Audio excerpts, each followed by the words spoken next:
Budget 2017 looms closer, the Malaysian Institute of Economic Research, or MIR, says that it should be focused on driving private investments, specifically by giving incentives such as preferential financing rates to the small and medium enterprises.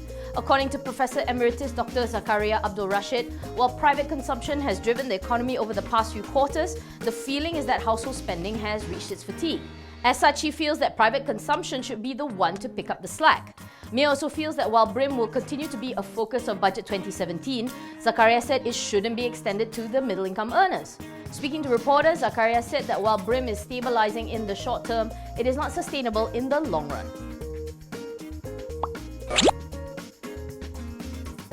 The world's largest glove maker, Top Glove Corp Berhad, is aiming to grow its sales volume by 10% per annum, driven by its planned capacity expansion. According to Executive Chairman Tan Sri Lim Wei Chai, Top Glove is aiming to add 112 lines by 2020, which will boost its total capacity from 46.6 billion to 58.8 billion per annum. Lim says that the company is also looking to increase its market share in both home and away. He explains that capacity is not the problem as Top Glove is expanding more than market demand, but selling it is the issue. But adds that the glove maker continues to see rising demand of nitrile gloves from both developed and developing countries. Panasonic Holdings Berhad is looking to cut out the middleman and set up its own sales and marketing subsidiaries in Indonesia and Thailand. Group CEO Dixon Chew said that Panasonic is still considering how to do so, either through a JV or setting up on its own, and plans to start by early next year. At the moment, Panasonic uses third-party agents to do the sales and marketing in those countries. But by having its own hand on the steering wheel, would ensure direct management and better focus on product management, according to Chew.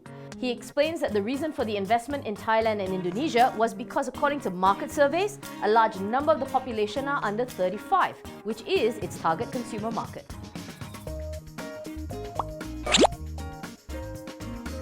Nazar TTDI Sunyer Berhad has once again put off its plan to list the company. The property developer says it will put the IPO on the back burner for another 2 to 3 years.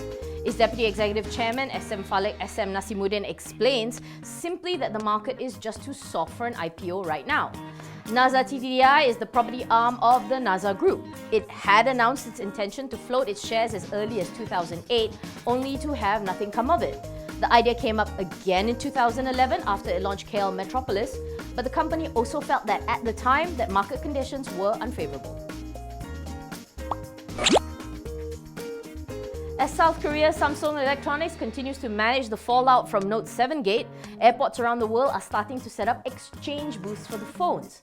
According to multiple reports, the booths have started popping up in South Korean airports, with plans for airports in Australia and America to follow suit. It would allow users to swap the phone for an unspecified device. Samsung says that it is still working to set up similar facilities at other airports around the world. This, of course, appears to be a necessary move as the list of airlines banning the Note 7 on board grows daily. In the US, it is now a federal crime to bring the device on board. Aside from that, Samsung says that it will compensate its component suppliers for the discontinued Note 7s and consider giving them orders for other models in order to help cushion the blow.